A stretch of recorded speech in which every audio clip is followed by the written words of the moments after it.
I thank all of you for showing up for the next event in our Red Balloons speaker series. And if I stumble over a few words, it's because I didn't get back from Turkey last night until 10 o'clock, and I'm slightly dehydrated, and sleep doesn't matter, so I'm okay there. But I am delighted to have two folks that I witnessed myself, so I know their presentation is a good one, at an ASCU, I don't know if it was summer or winter, summer session a year or so ago, maybe 2 years ago, maybe now, I guess. And so I thought that they would fit right in, given that we were talking about, in the Red Balloon as our core strategy, trying to accommodate the evolution in learning that's going on. And of course, blended learning is a large part of that. And their presentation also intrigued me because it involved both an administrator and a faculty member. And I was going to try to get Sam Schreier to show up for this meeting, but Sam couldn't be here. We've since discussed his notes, so we're doing fine. But I thought that was intriguing as well in terms of their presentation, because it really added a lot of validity and made the integrity of their presentation that much stronger by being an administrator and a faculty member together, telling us what they were doing at University of North Texas with regard to blended learning. I think you also know, or if you don't, I will say that American Democracy, the Next Generation Design project that ASCU is working on along with Red Balloon, which is part of that, has a real focus on blended learning. I think most of us that are part of that project really believe that blended learning is a wave of the future. And it's the more that you have in the way of context and background, I think the better you can be with regard to whatever you're doing with regard to your own coursework. And certainly we can position Fort Hays State University to be ahead of the game.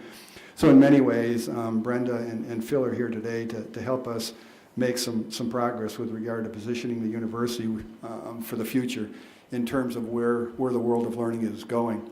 I visited 3 schools in Turkey and Latvia, and every one of them all talked about blended learning. I don't think they're as far down the road as we are in the United States with regard to the concept of blended learning, but they all talked about it and the importance of blended learning. So I think that's going to be very helpful in terms of not only what we do on campus, but what we may eventually do with some of our partners internationally. So again, I thank you for showing up this morning, and I thank Brenda and Phil. I'm going to give you the Federal Express and short version of their background and maybe say a little bit more at noontime. But Phil is, they're, as I say, both from the University of North Texas, but Phil has an EDD in Instructional Technology, MS, LS in Library Science, MS in Instructional Technology, and a BS in Education in Mathematics. For 15 years, he has been a dean and the lead administrator for distance and distributed learning simultaneously for the University of Alabama and the University of North Texas. He's currently working as the professor and learning enhancement specialist at the University of North Texas. He has spent extensive time writing about the application of technology to the teaching and learning environment, especially in the planning and policy areas. His recent publications are Next Generation Course Redesign, which you have in your hand, and also was a part of the November-December issue of Change and a Monograph with Ron Carrevoux, and Next Generation Course Design published by Peter Lang. Brenda has a number of publications, Voting and Susan Birch, and The Politics of Pain, Balancing Vigilance and Compassion. She may tell you a little bit more about her background, but I will say this. Brenda obtained her PhD and MS in Sociology from the University of North Texas and a BA in History from Texas Tech University. She is currently a senior lecturer and chair member in the College of Public Affairs and Community Service at the University of North Texas. Over the last 13 years, she has 4 publications in various forms of media, and she's a member of the Community Engagement Committee and PACS Diversity Committee. She presently teaches the course Pathways to Civic Engagement at the University of North Texas, and given our civic engagement strategic theme at Fort Hays State, fits right in and may use some examples from that area as well. So quickly, I'm going to give you Philip Turner and Brenda McCoy, and hopefully you'll give them a warm reception. Thank you.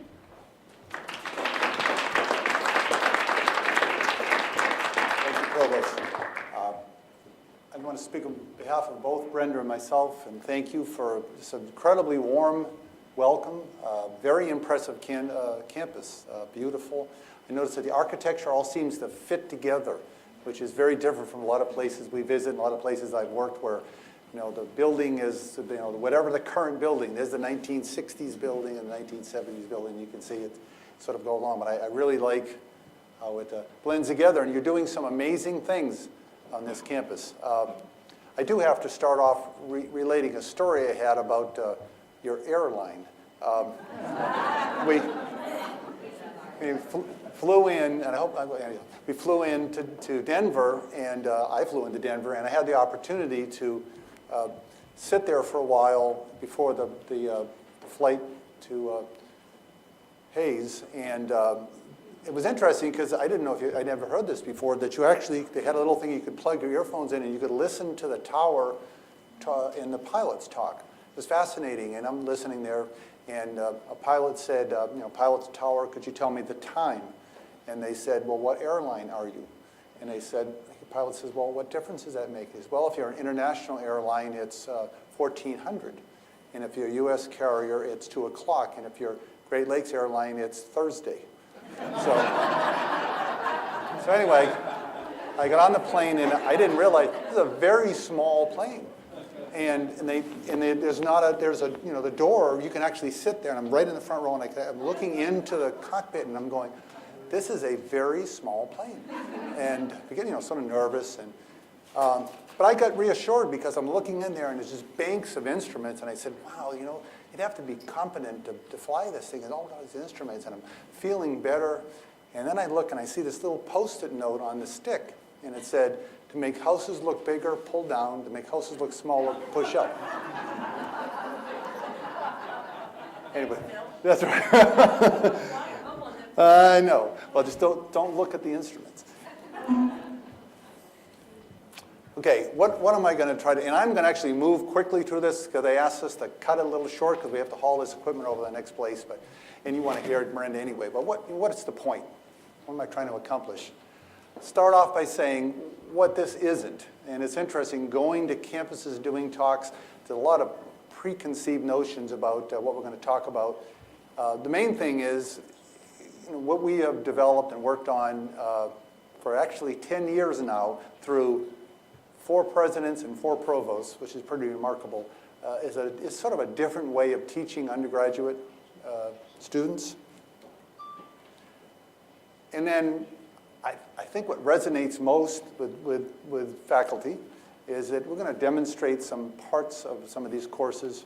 And then our punchline is challenge you, and I know you're getting a lot of challenges, but challenge you to think about designing courses at your institution. So that's what we're going to try to do.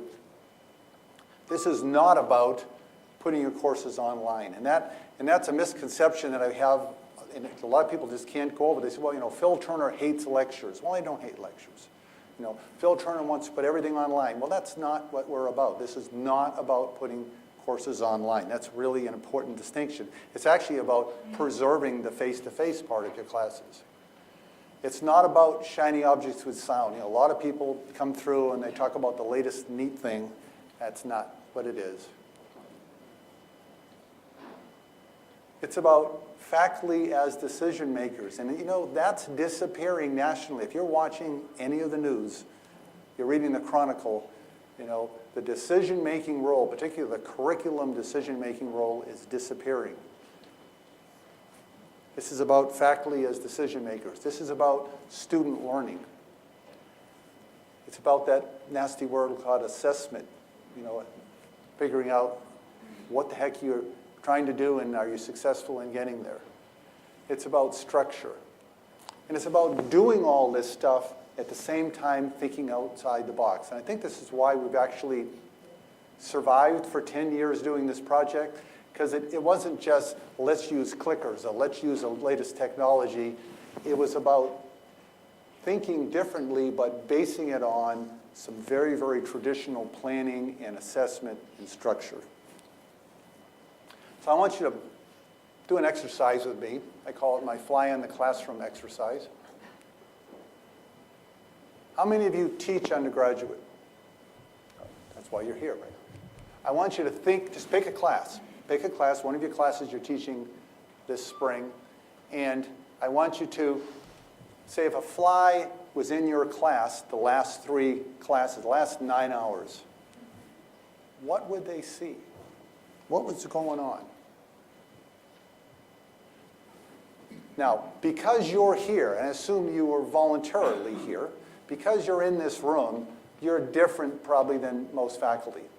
But if there were flies in the rooms at UNT, most universities around the country, this is sort of what they'd see. You know, Monday, if it's the beginning of the class, if it's the first day of class, introduction, chapter 1 lecture continues, and then you get ready for a quiz, and then you have a quiz, and then you have chapter 2. And that's why textbooks have 14 chapters. Seriously, because they match the weeks. I mean, this is how most instruction at UNT was going on. This is how most instruction everywhere is going on. Why should we change? You know, it's comfortable. It's comfortable doing it that way. Students expect it, we expect it, it's comfortable. Well, and I know a lot of this is redundant to you, I'm sure you know it. Stuff is happening out there. At UNT, I was the first person that asked the question, how are we doing in terms of success rates in our classes? And I got really bad feedback from everybody going, don't ask that question. I insisted, and we found out there were some amazing numbers, like there were 500 courses that at least a quarter of the students didn't succeed. In other words, didn't get an A, B, or a C. Now, if you were in industry, if you were producing something, you'd be out of business in a week. They called it Phil's list, actually, because they actually had that list, and at the Dean's Council, they would send it around to each other who was on that list.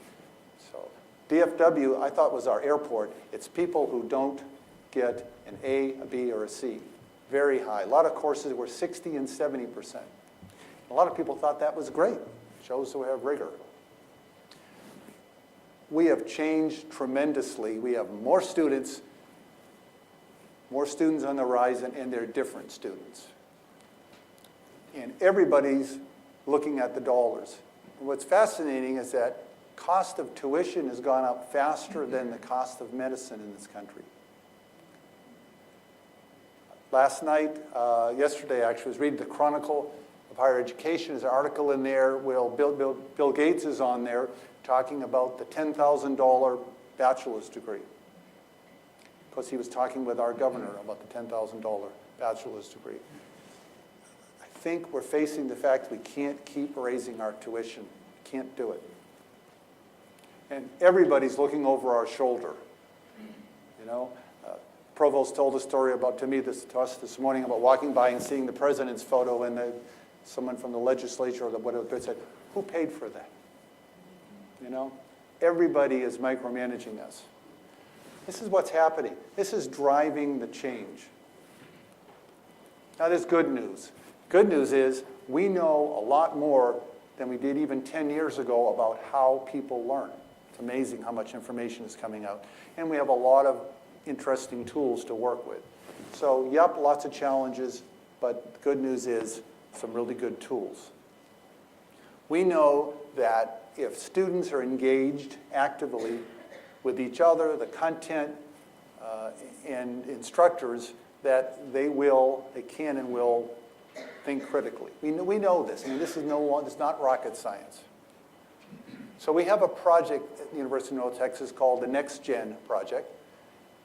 Trying to improve learning, trying to have impact. So many university projects impact 20 faculty, 30 faculty, and then they sort of die. We want to say, let's do something that's sustainable. So if a faculty member redesigns a course, they continue to teach that redesign, and even better, someone else can come along and pick up a piece of it and do it. What does that mean for real? Well, we want students to work hard, think. We want students to get good grades, but mean something, and of course, we want them to graduate.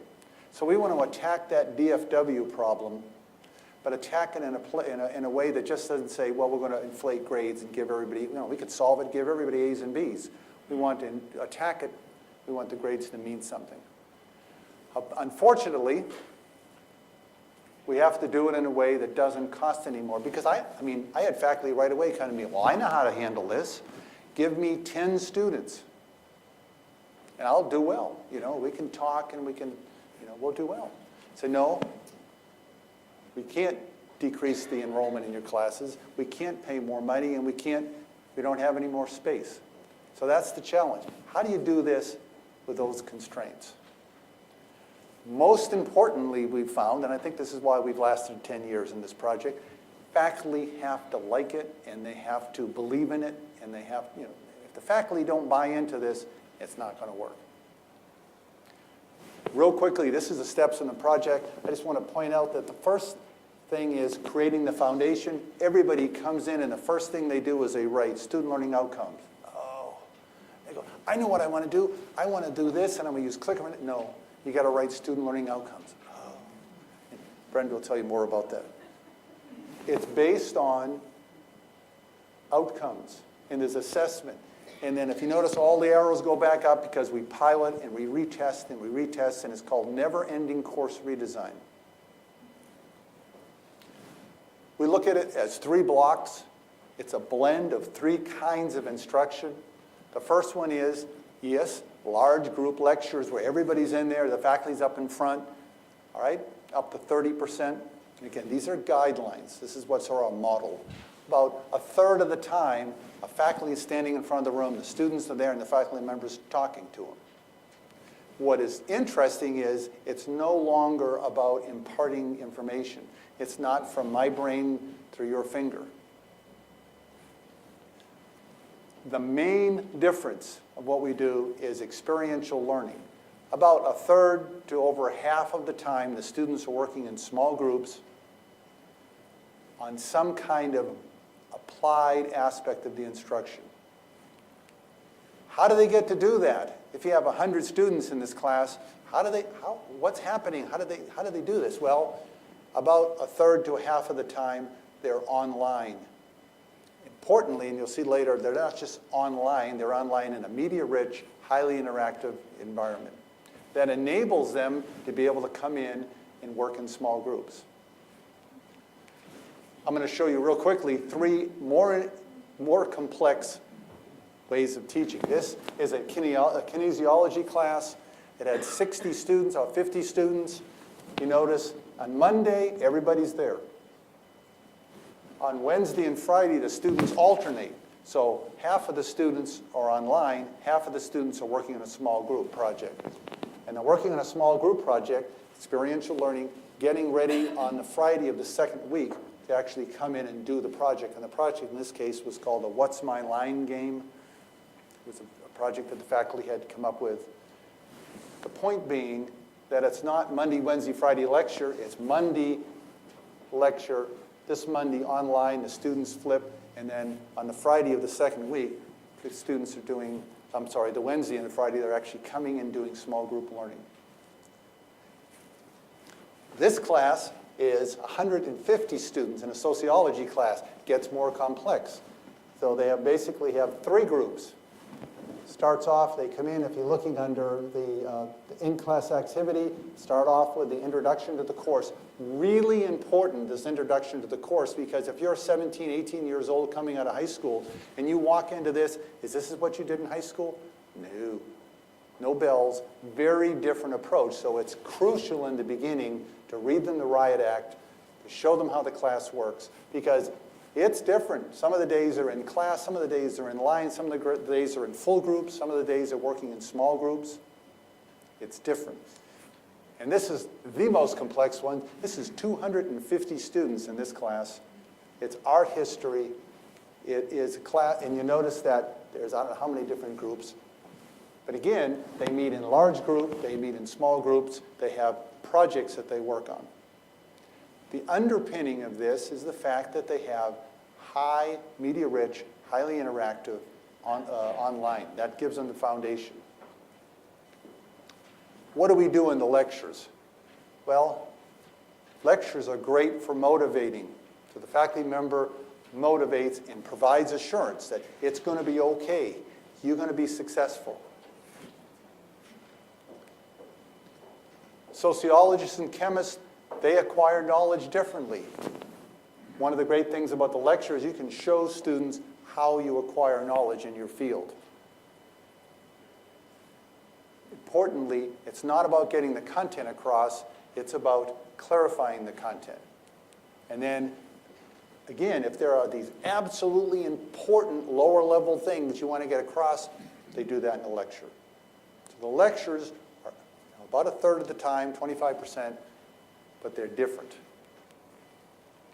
Experiential learning, again, it's concrete experiences and guided reflections. It's not just about having fun. It's about applying, application of knowledge, and then reflecting. Instructors, super important in that. And there's a handout that you have that you'll see some of the examples. A thread that goes across all of these is an emotional component. The students get engaged emotionally. They buy into it.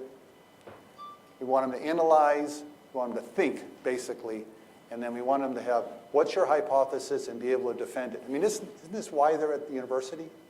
Isn't it? So that you can think, learn how to put things together, present hypotheses, and defend them. And that's the sort of the thread that goes through these experiential learning. And again, they vary in complexity, driven by, if you have a classroom that the chairs are bolted to the floor, that's going to limit you. If you only have a certain amount of time, this takes time. Experiential learning takes time. Do you have a TA? Are you doing this by yourself? It can be very simple. Think, pair, share. You can do it in a 10-minute, 5-minute block in your class. Okay? This is sort of the one end of the continuum. It can be more complex. This is an example from biology. This video shows a group activity called the mitosis waltz. The students represent the chromosomes, nuclear membrane, and centrioles. Here, the condensed chromosomes are in the middle, and the nuclear membrane disappears. Next, the spindle fibers attach to the chromosomes, and the chromosomes line up in metaphase. Finally, the sister chromatids are separated and pulled toward the poles of the cell. Now, what's interesting about that one is the students invented that game. I mean, their challenge was come up with a way of demonstrating mitosis. And so they came up with the yarn one. And so they all have parts, and they actually wore little signs, I'm a whatever part of the cell, and did that. This one is Monopoly, where the students come in and they play Monopoly, except there's different rules. This isn't a sociology class. And you basically are assigned a gender, and if you're a woman and you hit 9, you're pregnant, and you have to skip the next 3 turns. Anyway, it's basically showing people the purpose of this is that in a disaster, what happens to you in a disaster is heavily dependent on your socioeconomic status. So the students play this game. This is the highest level the games go on, or the experiential learning, I hate to call them games, the experiential learning events go on for over a class. This is a 3-week class, 3-week experience, where the students go through their task basically is that somebody stole the Confederate memorial in Denton. The Confederate memorial has a very interesting past. So a lot of people say we ought to remove it. Well, the students are given the problem, well, somebody stole it. And of course, some of them aren't listening, and oh, when did they do this? I didn't see that on, They didn't really steal it. They're pretending that they stole it. And your job is to redesign another Confederate memorial, except you're Kara Walker. Any art history people in here? Kara Walker is a African-American current artist that does really edge kind of art. And so they're studying her, and they study her. The culmination thing is you have to design a Confederate memorial if she did it. And it's amazing what the students do. Online is used, of course, to provide that content. You can't do experiential learnings unless you have the content. And so you go online to do that. All sorts of things they can do. Assessment, highly assessed, low-stakes quizzes. So you're online learning the stuff so that you can go into experiential learning and be successful. People ask, well, they don't read the textbook. Why are they going to go online? Because the faculty design these online experiences, and we've got a lot of experience doing this, so that it's small point assessments. small point assessments, low stakes quizzing. I was going to show you some examples, but I'd rather go to you, Brenda, to do it. I think yep. So Brenda's going to actually go through her class that she did, and our classes, and give you more examples. Do I need that? Yeah, you do. Can you hear me? No. He's recording. This is coming.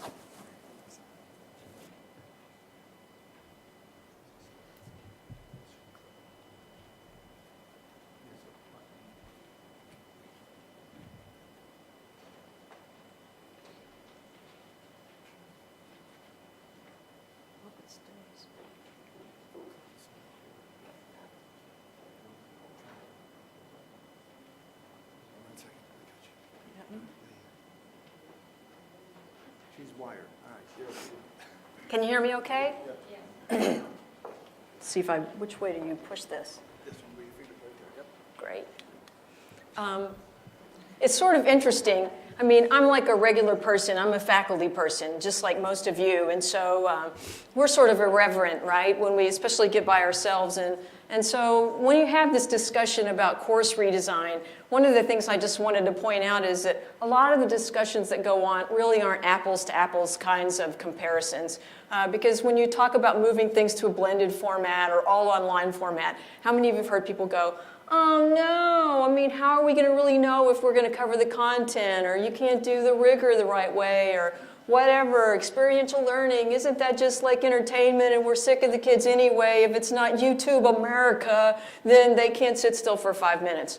So I would say to you, those probably aren't totally fair comparisons when you look at some of the things that we have to do with course design, because many of you know, for example, when you're looking at traditional classrooms, not all classes that are face-to-face are full of rigor.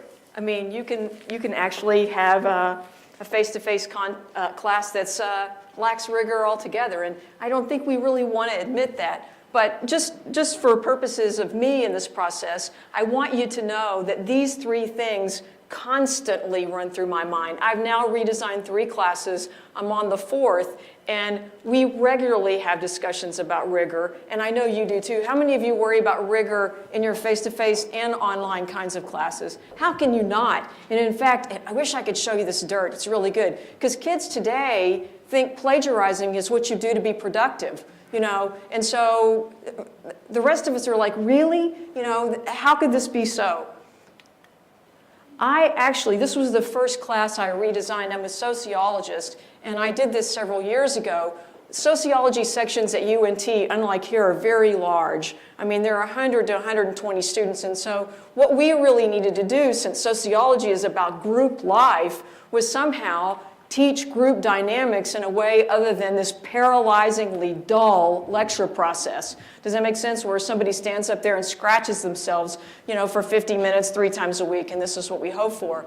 So you can see, here was the old system, Monday, Wednesday, Friday, you know, lecture, lecture, lecture. Under the redesign, Monday we brought everybody together, and then on Wednesday and Friday, on Wednesday, one half of the class met, and on Friday, the other half met. Now, here, you wouldn't have to do anything like that because your classes are not so large, but what you would do is meet one day for lecture, and then the other day for what we use, that second one, was for pure experiential learning activities.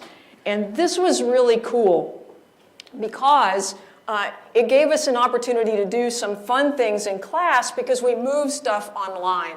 And with sociology, that allowed us to introduce, for example, some base concepts. And we could also put really cool videos. I mean, this is one of the things I've continued to learn as I've moved to this new way. I now share videos that I find with my students, but do you know what they do in turn? They probably do this for you. What? They share them with you. So they find something that's cool, and they send it back to you. And so this gives us a great opportunity to do this. This external link, like right now in my civic engagement class, we're having students do SWOT analysis. Do you know what that is? Strengths, weaknesses, opportunities, and threats. And I have them going to the American Fact Finder section of the U.S. Census website. And the kids get on there and they go, whoa, there's a lot of information there, isn't there? And I'm like, yes. And this would be something that you could like really use in your real life after you graduate from this place and are solving something called problems, which is what we do in life. We solve problems, and you go get data to do that. So online gives you a great venue to do this kind of thing. We are really, really big on the online piece in our courses in design, and I'll talk more about this, on quizzes and assessment. We drive nails in their little hands because we want, for example, to know that they're with us from week 1. And we use those, and I'll show you more data on this, for dashboard indicators for student engagement. What's really cool, though, is, and you probably know this too, a lot of the publishers today are scared to death because students don't want to buy textbooks. You know this, right? How many of your students just love to go buy textbooks? How many of your students try not to buy the textbook? Come on, let me see your hands. And you're like, really? How do you think you're going to pass the course without the textbook? Well, I've tried it in some other places, and it seemed to work out fine. I don't understand that, but they manage. These learning objects, though, are really cool. Like the textbook publishers will create these really high-tech flashcards or crossword puzzles or neat media clips, etc. You do not have to use this kind of approach, like go buy a sociology text that we, like Anderson, and use theirs, but you can use it, and it makes your life a little bit easier. But what I really wanted to talk to you about in the redesign of this class was our experiential learning components. And these really were a series of activities designed to have the kids do some things more hands-on. And they varied considerably in complexity. I will tell you that developing these activities were some of the hardest things I've ever done teaching. Literally, anybody that tells you experiential stuff is the easiest thing to do is lying to you. And so you should look at them and say, liar, liar, liar. And that would be the most tactful thing that you said to them, you know, because it's very true. So the one obvious simple one is this clicker exercise. How many of you use clickers in your classroom? Do you know what I'm talking about, the response systems? Look at some of your faces. You're like, do you think we have money for clickers? We actually bought some with our distance learning money. We don't have the students buy them. I bought a set of them, and then I take them back and forth to class, and I threaten the students with death and destruction if they steal my clickers. But what's really cool with this is, for example, you know, you can tell kids that you can twist things around, especially in statistics and survey research, to get the survey to tell you anything you want it to tell you. And they're like, really? Sure, let me show you how we do this. And so we literally use it on them. We'll ask them a question, and they love to click. You know, click, click, click, click, click, they answer. And so then we reword it slightly and let them respond again. I can't even tell you how cool it is. It's like the lights go on. It's like the sun coming up on the horizon. I mean, the kids are like, whoa, just changed 2 words, and we thought those words were basically synonyms. And all of a sudden, the results that you get on the survey vary dramatically. Absolutely wonderful. I mean, a second one that we did out of 8 was something called Alien Encounter. This one was really fun. How many of you are in the social sciences? We've got 3. Oh, this is exciting. 4. So one of the things we try to do is teach kids about diversity. Especially, you know, okay, I'm from Texas, you know, and diversity in Texas is that person doesn't own a horse and that one does. No, that's not true.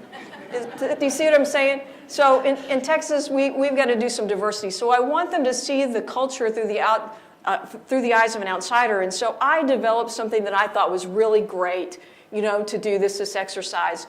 And so I had a student assistant that semester, and I said, David, would you take a look at this? So he came back to me, and you always want a student assistant that is literally willing to call you stupid. Those are the ones that are the best. So he came back and he said, Dr. McCoy, can I just say to you that this is stupid? Well, which just hurt my feelings. First of all, I'm already struggling with aging. You know, I've moved to the Bag and Sag Club, you know, and so I still want to be cool, and it's not working as well anymore. And so I said, well, what is stupid about it? And he says, the whole thing is stupid. Boys especially are not going to like this. And I said, well, can you coolify it for me? And he said, oh yeah, no problem. And so he takes this scenario away where I was going to get kids to see diversity. Like, let's say, you know, what would it be like for someone from Turkey to come here and see the new United States of America? Boring. So what he did is he developed a scenario where leafy plants from another planet who reproduce by breaking off pieces of themselves, not having sex. Remember, a boy developed this, so there has to be sex in it. So these things don't have regular sex. I mean, they just break off a piece of themselves and do it. Come down and observe an American wedding ceremony and report on what they're seeing. You should see the stuff we got from kids out of that. Like, think about it. If you're a green leafy plant and you come down and try to figure out what a heterosexual wedding ceremony means, and so you have to explain to the green leafy plant why the bride is dressed in white and the groom is dressed in black. And remember, if it's a plant, when you throw the bouquet, that's like genocide to a plant, right? So the thing goes this way. So the kids' responses are bizarre. I mean, you come up with all kinds of incredible stuff that they tell you about in this process. So a couple of things I would tell you. One of the reasons I've come to love this process is I learn as much from the kids in this as I possibly could imagine teaching them. And if you can wrangle a student who will be politely, bluntly unnice to you and say, you know, let me help you with this, you're stupid, you know, then you can really improve some of your exercises. This last survivor exercise was another one. We created this thing, and David helped me with this too. I wrote this fabulous, I'm a PhD and I have too many words in everything exercise. You know how we are. If we can say something in 10 words, we say it in 50. And so, you know, he's like, no, cut. And so we created this jungle exercise where these tourists go out into the jungle and they get 3, miles, 30 plus miles into the jungle. They're attacked by people. Some of them are killed, and they have to decide how they're going to ultimately survive. And so they have to designate an away team, and they have to have a stay team, because the stay team usually is made up of people who are wounded from the attack. And they have to select the people that are best suited to survive. So what we do in sociology is we teach the problems of decaying or falling apart social order and who becomes the leader when the leader is dead? You know, how does this happen? And how do people behave in chaotic kinds of situations? You can't believe the stuff that they come up with on this and how they justify it as well. They're problem solving, actually in different levels in all of these. One of the ones that took place over the entire semester that we actually got in trouble with the president's, we didn't get in trouble, but is the flash mob exercise, where the kids had to plan flash mobs and carry them out.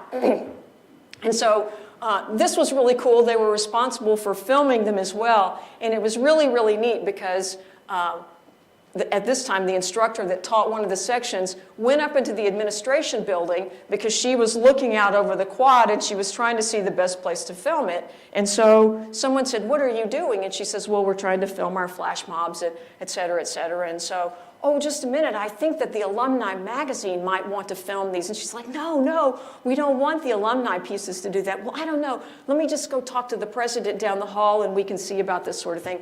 But the really great part of it was when the kids were practicing this, one of the flash mobs involved someone walked up and they pointed to something on the floor. And then someone else came up. And then pretty soon there was this mob of people standing out in the quad, and students kept coming and looking at it. Well, the police thought remember, this is college campuses today, somebody's been something. And so the campus cops come and they're like, "What are y'all doing? Break this up." The kids were like, "We're just practicing a mob," sort of thing. "Well, would you please let the police know the next time you're practicing these mobs, and doing things?" So that made it kind of interesting. Now this one, do we have time to show something? Can we show this flash mob? I'll show you a little picture of it real quick. I think I embedded it in there. It should have gone. It should have jumped out of there. Just escape it. Did it load?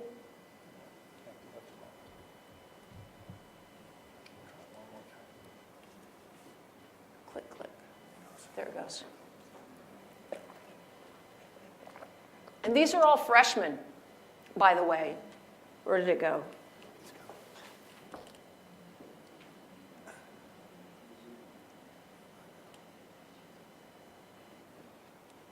There it goes. Is Is it doing it twice?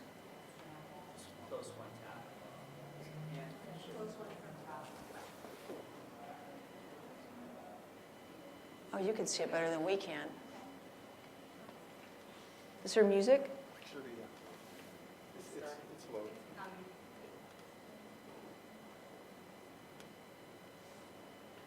Just refresh it just in case. Did you refresh it? There you go.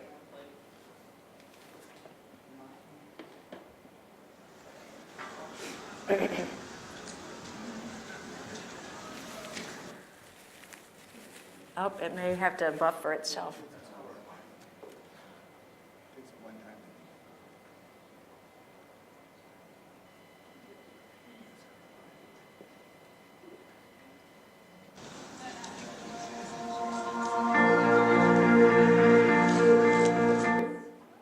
No.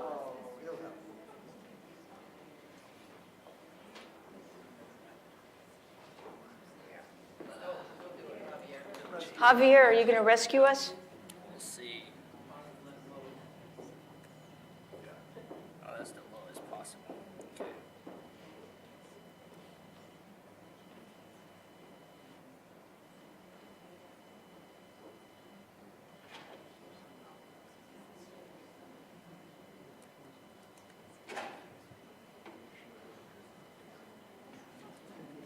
Boy, it got little, didn't it? Oh yeah, it's not loading. Oh, Come on, load. we can skip it.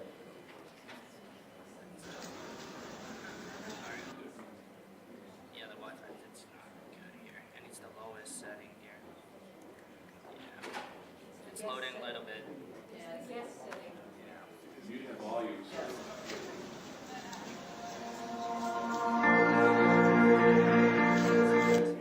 Yeah, it's not gonna do it. That's okay.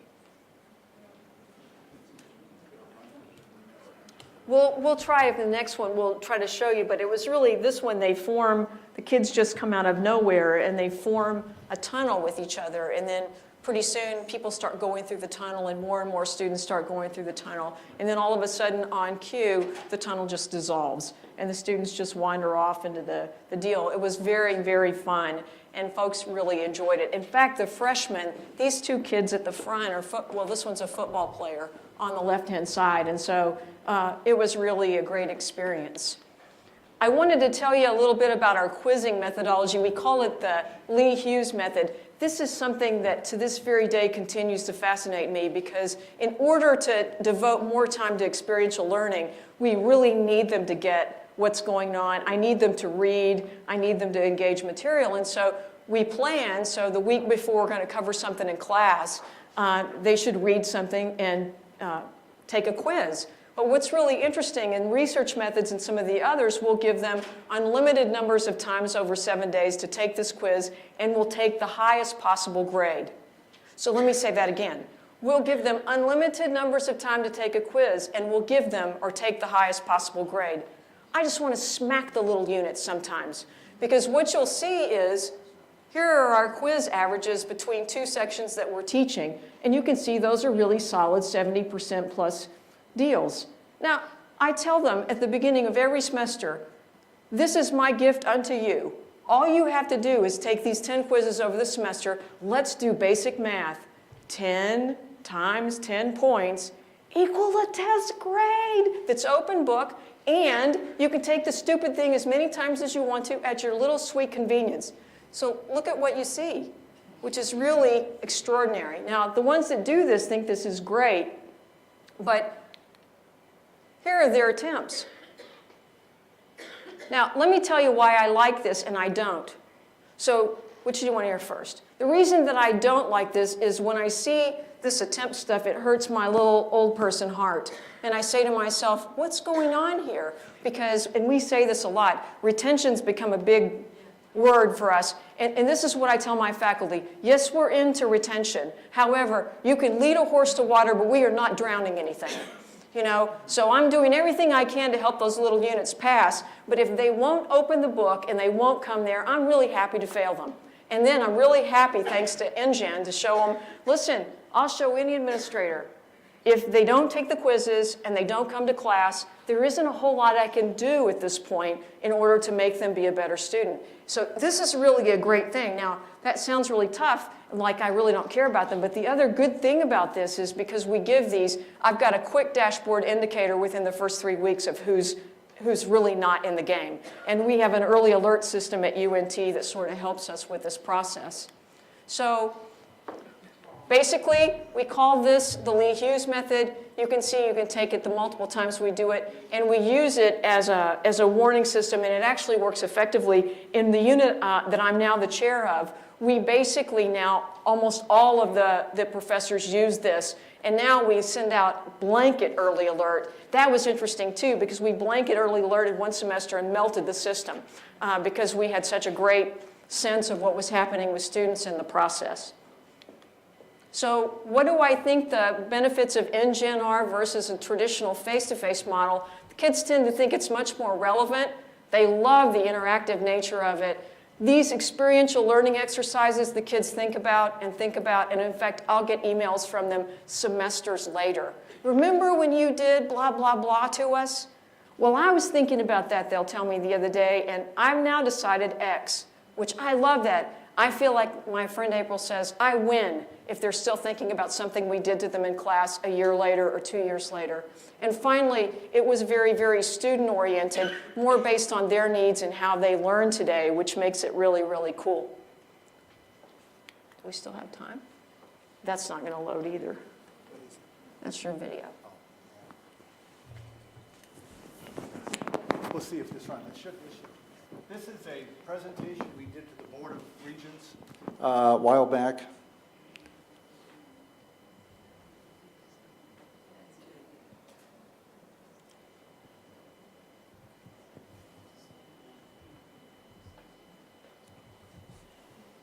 So loading? No, it's just going. It will be okay. It's good.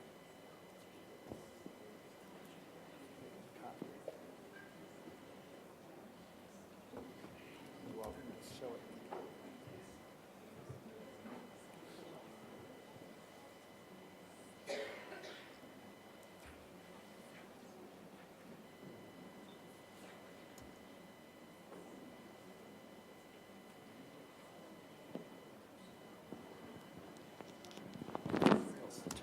You don't need to guess much bandwidth. This.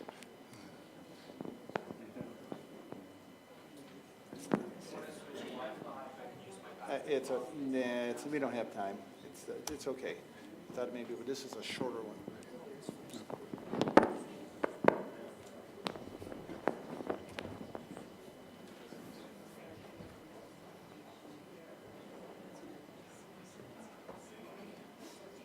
Is it thinking?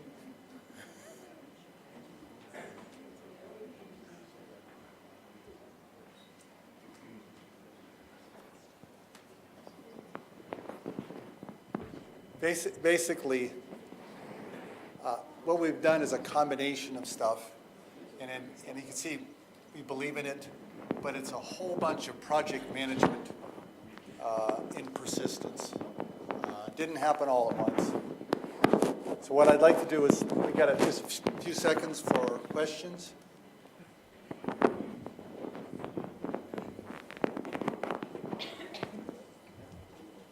Got to be questions. Come on up and read me. Yes. This model, of course, talks about student learning outcomes, but at the same time, what it's doing is through collaboration, it's bringing together a group of freshmen, for example. I'm taking that because regarding retention.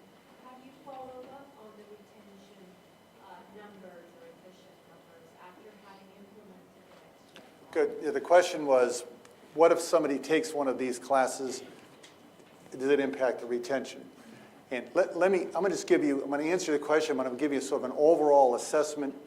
And typically in a typical undergraduate class, there's a U-shaped curve, right? So there's a small number of A's, a whole bunch of C's, small number of F's.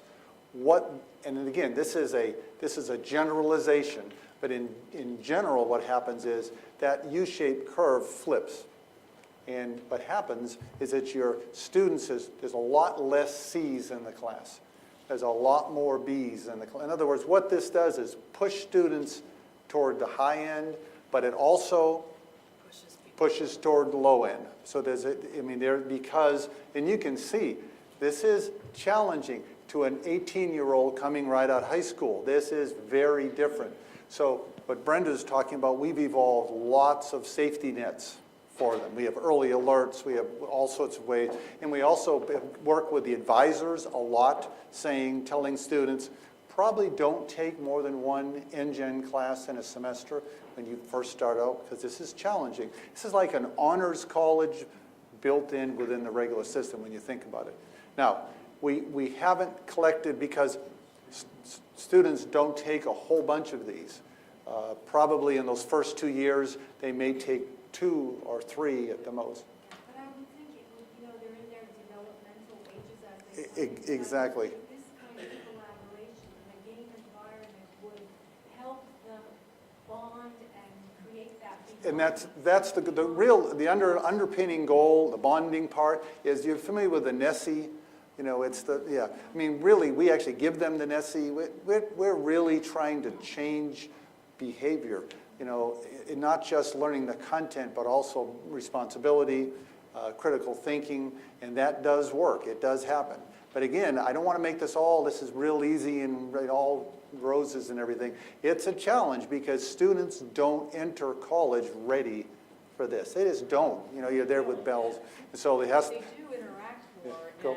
and as a result of the interaction, they make greater connections with their peers. I don't know what it's like here in Kansas at this size institution, but we have problems today getting kids to introduce themselves to the person they're sitting right next to in class because they carry their network with them. And so I literally developed something called a social connection exercise for my civic engagement class that you would call stupid, because you would be like, wait a minute, you're making them introduce themselves to each other? Yes.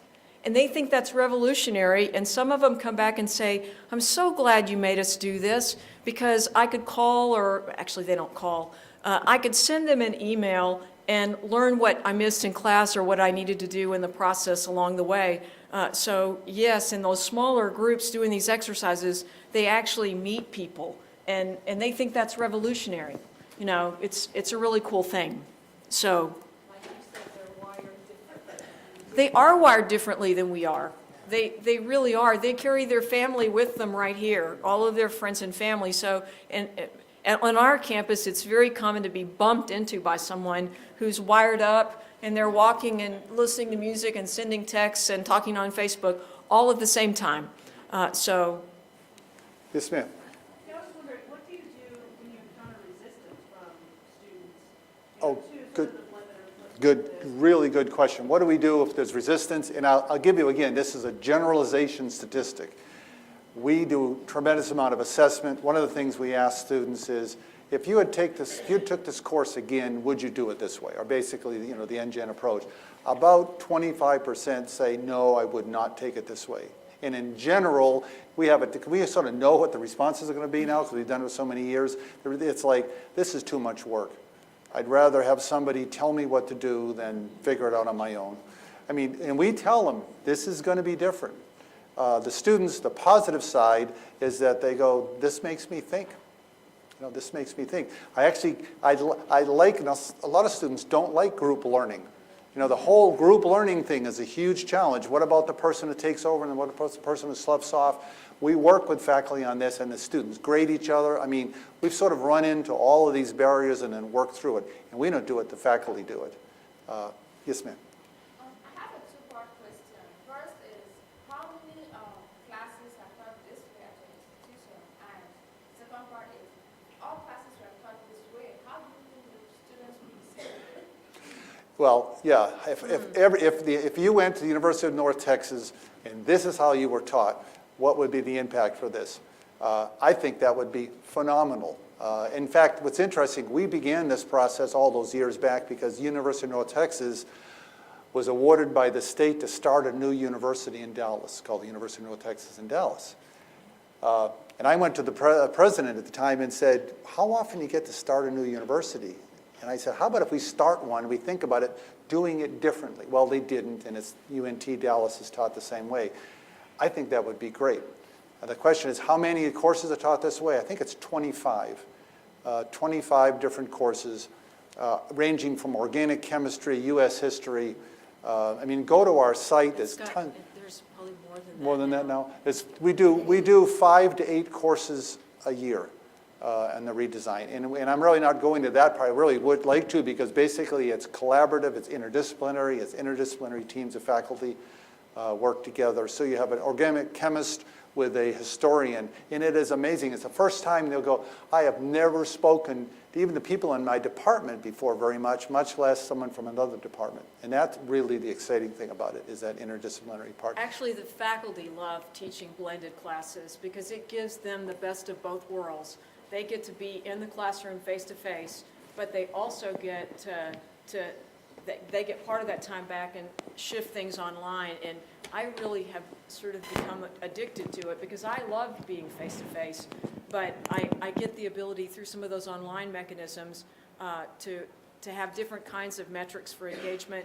And it also forces me to constantly think through what is it that I really think students today need to know and learn in my discipline.